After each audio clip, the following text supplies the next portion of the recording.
Pinoy mahilig daw talaga sa mga kasabihan. Kaya ang challenge sa akin ngayon, kailangan ko daw kumpletuhin ang mga sentence na ibibigay nila sa akin. Game? Okay, game! Item number 1. Kung sino ang mataba? Ano? Kung sino ang... Sino ang buntis? Siya ang nanganak? Ano ba to? Kung sino ang pumutak, siya ang nanganak. Okay, next. Okay, sa taong walang takot, walang mataas na... puno. Ano? Sa taong walang takot, walang mataas na bakod. Ang hihirap naman itong...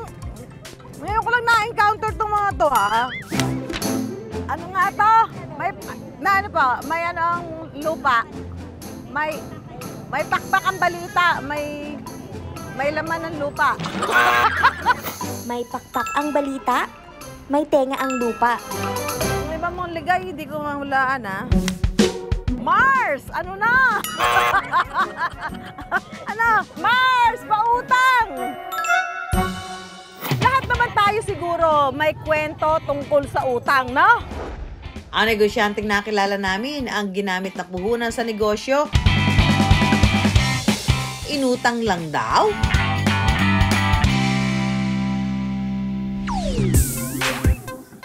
Sa isang food park sa Carmona, Cavite, matatagpuan ang Boss Tapa.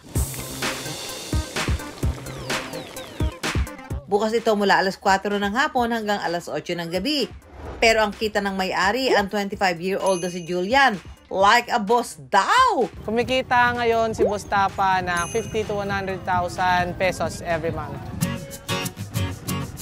Worth it naman kaya ang pagdayo namin sa Carmona, Cavite? Tingnan natin! Ay, ang dami pila.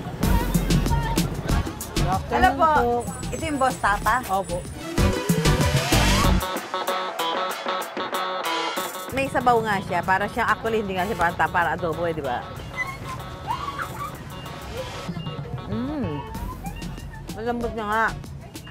Saka malasa. 3 oras daw ang unang pagpapakulo ni na Julian sa karne. Pagkalarga sa food park tuwing hapon, pakukuluan daw nila ulit ang karne para mas lalong lumambot at manuot ang lasa. Yung sa lasa po niya, well-balanced po siya. Okay. Kumbaga, andun na po yung tamis na pwede sa bata at syempre yung linamnam na gusto ng mga matatanda. Ayun. At Yes, saka sobra nga naman siyang malambot. Bukod sa tapa, meron din silang sisig. Pareho itong naibebenta ng 75 pesos para sa single order. 139 pesos naman kung buy one take one. At meron din silang tapa platter na 160 pesos. Ang negosyong ito ni Julian, nagsimula raw noong nabiktima siya ng scam online. Na-scam ako, nag-worth siya ng 100,000 plus. Na yun na yung pinaka-savings ko sana. Naubos talaga, as in zero balance talaga ako. Tapos, meron kasi akong isang taong nilalipitan lagi kapag sobra ng bigat ng nararamdaman ko, which is yung best friend ko. Sabi niya, gano'n mo gusto mo talaga sa buhay, ganito, ganyan. Sabi ko, gusto ko talaga nagluluto ako. Tapos yun, sabi niya, edi mag-business tayo. Tapa ang naisip nilang produkto dahil kapag may nakatikim daw ng kanilang recipe, sinasabing wala itong katapat. Bata pa lang ako, mahilig na ako magluto. Pumunta ako sa tito ko kasi may karinderya siya dati. Doon ako natuto, tuwing magluluto siya, kahit umaga pa yan, madaling araw, nanonood talaga ako sa kanya para matuto lang ako. Tapos hanggang sa dumating na yung araw na marunong na ako magluto. Pero problema pa rin ni Julian ang puhunan. Mabuti na lang at to the rescue ang kaibigan niya si Mickey. Sabi niya, mangutang tayo. Yun, nangutang kami sa pinsan niya ng worth 35,000 ata yun, kung di ako nagkakamali. Para sa pwesto ng kanilang negosyo, napili nila ang Davilan Food Park. Proyekto ito ng kanilang LGU kaya libre lang ang pwesto. Pero nung unang sabak daw nila sa pagbebenta ng tapa, dinadaan-daanan lang daw sila ng mga tao. Naramdaman ko nun masakit kasi syempre ako yung nagluluto eh. Recipe ko yon. Sakit sa akin kasi bakit gano'n, nagpapa-free taste naman kami, bakit ayaw nyo ng luto ko?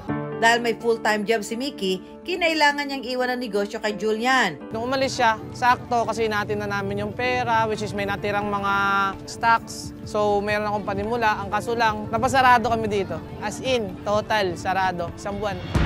Kabubukod pa lang din ang tirahan noon ni na Julian at ng kanyang partner na si Rhea. Patong-patong na, wala na kaming pambayad ng kuryente, wala na kaming pambayad ng utang. Nag-uulam kami noon, noodles na lang, lalagyan na lang namin ng tuyo kasi walang-wala na kami, naiyak na nga ako noon eh.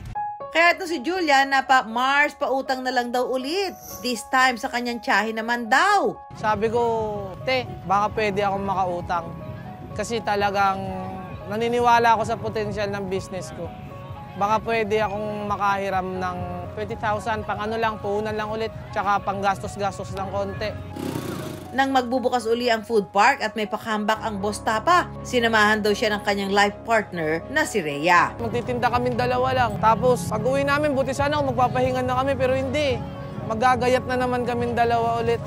Mamamalengke na naman ulit ako ng madaling araw. Tuloy-tuloy ang trabaho. Dating head teacher sa isang private school si Rhea, pero nagpasya siyang umalis sa trabaho para samahan si Julian. Kasi simula pa lang naman po, nakikita ko naman po talaga yung potential niya. Kinailangan na po talagang i-full support siya. Kasi siya lang po mag-isa. As a partner niya po, kailangan ko po siyang i-motivate, samahan para umangat. May mga pagkakataong nahuhuli raw sila sa pagbayad ng utang. Kapalan na lang ng muka. Sabihin ko na lang, kasi wala pa talagang benta, napasarado yung dabilan. Pero maganda naman kausap yung pinsan ng best friend ko kasi mabait din naman sila sa akin. So pinapayagan lang nila ako na hindi mo na makabayad. Tapos hanggang sa naunti-unti ko. Hello ulit sa inyo! Ito na ata ang pinakamasarap na tapsi na nakain ko. Hindi nagtagal, may mga vlogger na nakapansin sa kanila. Ate, ang sarap. Nagsimula ang pagdagsa ng kanilang customers. Masarap na siya, masaya na siya. Napagtagumpayan ko, tsaka kinaya ko lahat ng struggles. Kinaya namin mag-partner. Tapos na kami magtanim, oras naman pa sa anihan. Kung dati, food cart lang sa food park ang kanilang negosyo. Ngayon, may sarili na rin silang pwesto at investor na rin nila ang tiyahin ni Julia na nagpautang sa kanila noon. Nakakapagpasahod na ako ng mga tao. Nakakatulong na ako sa ibang tao. Yun naman din gusto ko mabigyan ng trabaho yung mga walang trabaho. Ang best part, wala nang pinagkakautangan si Julian. Sobrang saya. Makakatulog ka ng maayos. Iisipin mo na lang makapagtinda para makabili kang pagkain bukas. Kasi wala ka ng utang O diba? Happy ending itong kwentong utang ni Popsi Julian. Ang kanyang say... Kung mangungutang po kayo, siguraduhin nyo lang po sa sarili nyo na kahit magkamatay kayo magtrabaho, babayaran nyo yung tao. Kasi napakahirap kitain ng pera. Pwede mangutang, pero kailangan bayaran. Iba ang utang sa hingi.